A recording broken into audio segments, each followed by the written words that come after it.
Thanks for tuning in to Red Belt Radio. The following episode is scheduled for one fall. I'm Jason, and this show is dedicated to World Wonder Ring Stardom. Today I'm covering the behind-the-scenes information surrounding Saya Kamitani's heel turn and current character direction, including details you probably missed and some stuff I haven't heard anyone talking about. Saya Kamitani is well on her way to a red belt title match against champion Tam Nakano at Stardom Dream Queendom on December 29th. But why has her storyline taken such a dark turn in the process? There is definitely more going on than what we've seen on camera or in the ring. If you find these transmissions valuable, please give this a like, subscribe to the channel, or leave a comment to let me know what you think. Saya Kamitani's grim tale began its first chapter on July 28, 2024, and might be hitting a major milestone on December 29th. But did you ever wonder why the villainous Phoenix Queen took flight in the first place? The first major factor was disclosed in a Tokyo Sports article concerning the retirement of Kamitani's infamous former finisher, the Phoenix Splash. The very move that this channel, String 6 Splash, is based on. A link to that article is in the description below. In the article, Kamitani explains how training to use the move before 2023's All-Star Grand Queendom resulted in a shoulder injury, which none of us knew about at the time. A mere 3 months later, Kamitani was sidelined due to the elbow dislocation we witnessed on the heartbreaking opening night of 2023's 5-Star GP tournament. Then, in the midst of her November return, Kamitani once again aggravated the initial shoulder injury and decided to retire the high-flying Phoenix Splash finisher once and for all. Beyond just that, Saya began looking for a new wrestling style to call her own. In 2024, she introduced new moves, battled in the high-speed division, and generally drifted away from her high-flying, high-risk tendencies of old.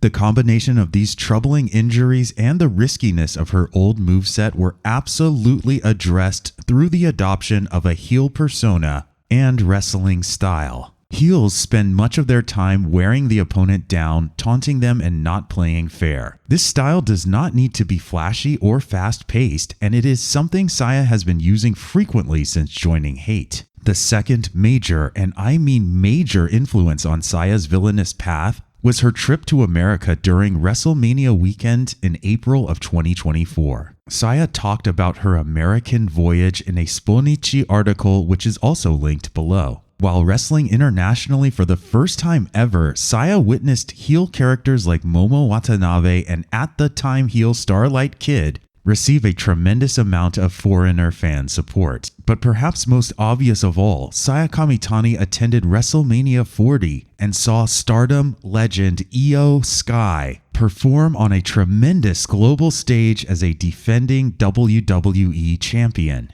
Io Sky, Queen's Quest founder Io Sky, wrestling on the biggest stage possible. On that night, Io represented the superstar pinnacle of what any Stardom wrestler could hope to achieve. And it's already extremely likely that Saya Kamitani was influenced and inspired by Io prior to seeing this WrestleMania performance. But now that I've done some light research on this subject, I don't see how anyone can deny the influence Io Sky currently has on Saya's new character. Once you see it, you might not be able to unsee it. The style of gear, certain poses and physicality choices, the moments of insanity and demented bouts of staggering around. I will admit that some of this is speculation, but only some. When you think about Saya's high flyer past, her Queen's Quest past, her closeness to Io superfan Utami, Hayashishita, and her comments regarding her findings while in America,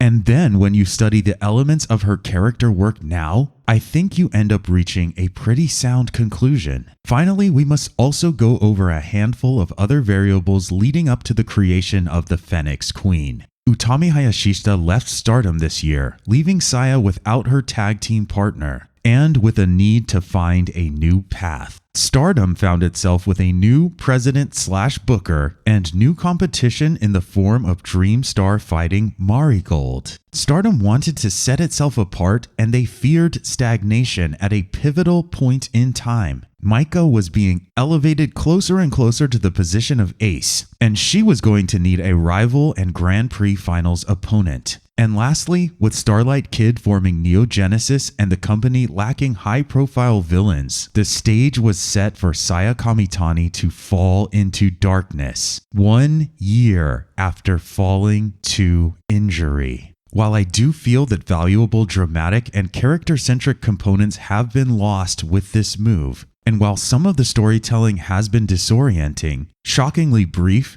and sometimes even backwards, I understand much more clearly why we are here. And as Saya Kamitani has placed her health and safety on the line time and time again, all for the sake of storytelling and our entertainment, she has every possible right to take her career in the creative and pragmatic direction she thinks is best. What details do you think have contributed to the Phoenix Queen's emergence? What are you expecting from her showdown with Tam Nakano?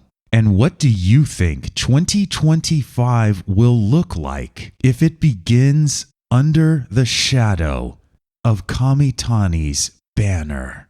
If you found this transmission valuable, please give it a like, subscribe to the channel, or leave a comment to let me know what you think. Thanks for listening to Red Belt Radio.